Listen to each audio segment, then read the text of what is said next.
Allahu Akbar walillahil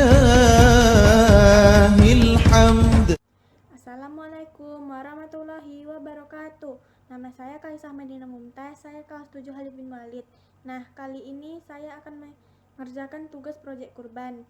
Kali ini saya akan menceritakan kisah asal mula terjadinya kurban ketika Nabi Ismail hendak disembelih oleh Nabi Ibrahim.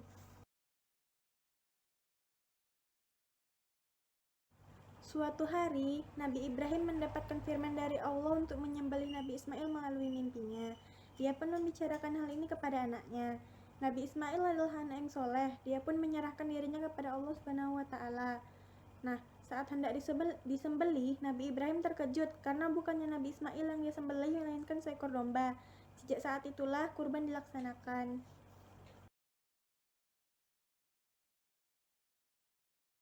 Nah, kalian tahu nggak apa itu kurban? Kurban menurut bahasa Arab adalah hewan sembelihan, seperti sapi, kambing, unta, dan domba, yang disembelih pada hari raya Idul Adha.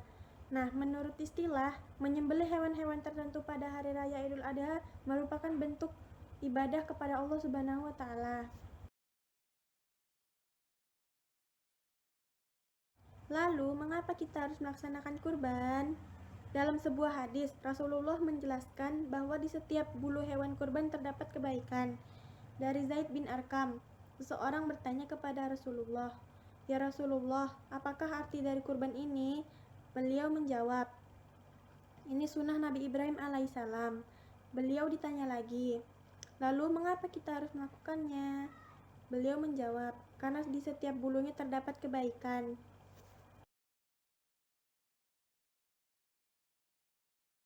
Nah, siapa saja yang wajib berkurban? Kurban dianjurkan untuk setiap umat Islam yang mampu, karena hewan kurban yang baik disembelih adalah hewan kurban yang banyak dagingnya, karena nanti daging-daging itu akan diberikan kepada siapa saja yang membutuhkan.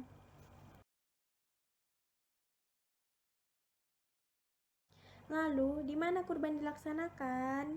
Kurban akan dilaksanakan di daerah-daerah yang banyak umat muslimnya. Biasanya akan dilaksanakan di depan musola atau masjid.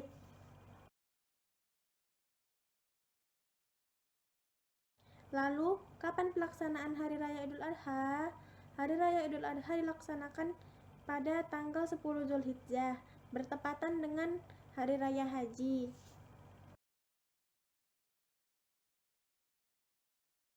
Nah, bagaimana proses penyembelihan hewan kurban? Berikut adalah proses penyembelihan hewan kurban.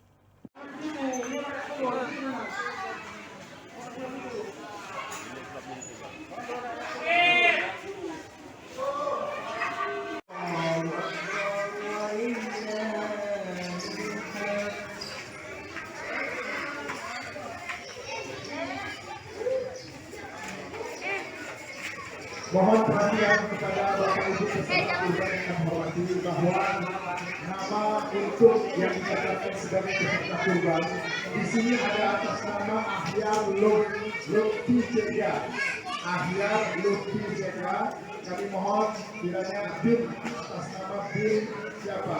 Ahyar Lutfi Jega bin apa? Ahyar Lutfi Jega bin apa? Kami belum tahu, tolong yang punya.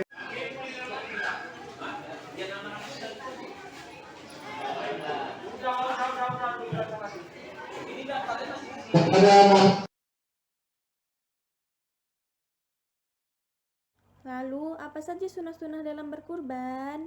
Pertama, kurban yang terbaik adalah jika kita orang yang mampu, karena hewan kurban yang terbaik adalah hewan yang banyak dagingnya. Kedua, dilarang memotong kuku atau rambut. Ketiga, sebaiknya kita menyembelih hewan kurban kita sendiri.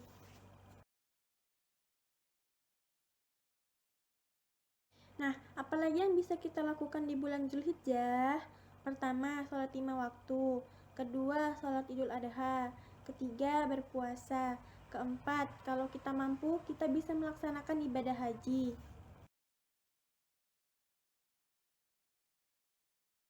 Nah, apa saja ketentuan-ketentuan yang harus dimiliki oleh hewan kurban? Pertama, hewan kurban haruslah hewan ternak. Contoh hewan ternak adalah sapi, domba, unta, dan kambing. Kedua, Hewan kurban haruslah cukup umur. Jantan atau betina tidak masalah untuk dijadikan hewan kurban. Namun, hewan kurban harus cukup umur saat hendak disembelih. Biasanya hal ini ditandai dengan tumbuhnya sepasang gigi tetap.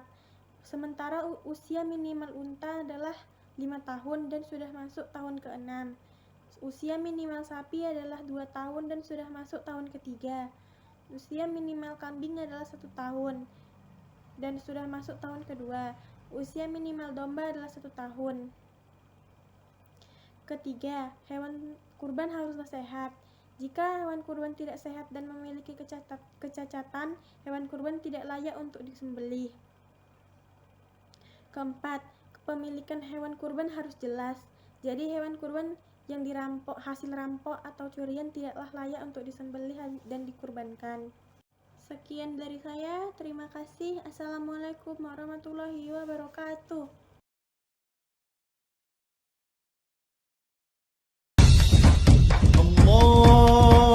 الله أكبر الله أكبر الله أكبر لا إله إلا الله والله أكبر الله أكبر ولله